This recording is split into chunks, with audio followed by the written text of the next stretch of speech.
गुरुवारी 24 जुलै रोजी नवी मुंबई येथे महापे वाहतूक शाखेतील पोलीस हवालदार गणेश पाटील हे कर्तव्य बजावत असताना एक दुर्दैवी घटना घडली।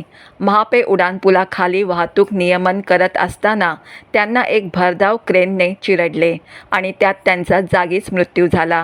ही अतिशय गंभीर आणि वेदनादायक घटना असून पोलीस कर्मचाऱ्यांच्या सुरक्षेचा मुद्दा या घटनेमुळे ऐरणीवर आला आहे। या पार्श्वभूमीवर महाराष्ट्र नवनिर्माण सेनेच्या शिष्टमंडळाने नवी मुंबई उपप्रादेशिक परिवहन अधिकारी गजानन गावंडे यांची भेट घेतली।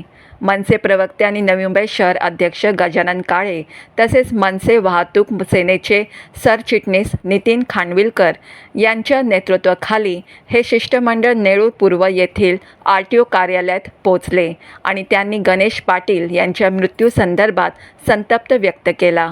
मनसे शिष्टमंडळाने आपले मुद्दे मांडताना सांगितले की नवी मुंबईत दररोज मोठ्या प्रमाणावर अवजड वाहने जसे truck, trailer, dumper, crane, container शहरातून सरसपणे फिरतात।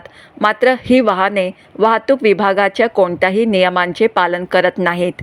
अनेक अवजड वाहने ओव्हरलोड म्हणजेच क्षमतेपेक्षा अधिक वजन घेऊन धावतात।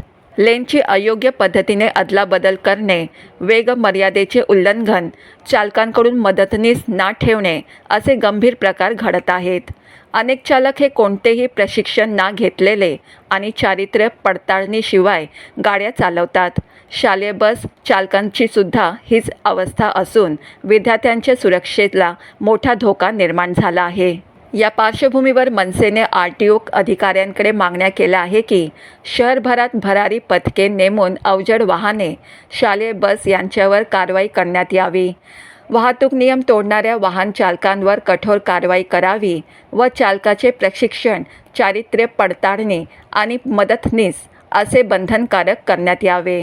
उपप्रादेशिक परिवहन अधिकारी गजानन गावंडे यांनी मनसेच्या शिष्टमंडळाला आश्वासन दिले की वरील सर्व मुद्द्यांवर लवकरात लवकर कठोर आणि ठोस पावले उचलली जातील।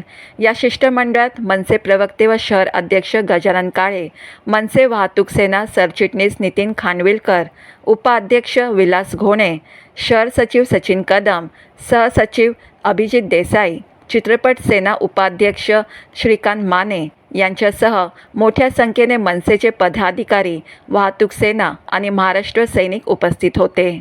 महापे येथील पोलीस हवालदार गणेश पाटील यांच्या दुर्दैवी मृत्यूमुळे नवी मुंबईतील वाहतूक व सुरक्षेच्या व्यवस्थेतील त्रुटी पुन्हा एकदा समोर आल्या आहेत। आता या घटनेनंतर वाहतूक व्यवस्थेतील सुधारणा आणि पोलीस कर्मचाऱ्यांच्या सुरक्षेसाठी प्रशासन कोणती ठोस पावले उचलते याकडे संपूर्ण शहराचे लक्ष लागले आहे। Madhuri Kamble, news RTR, Navi Mumbai.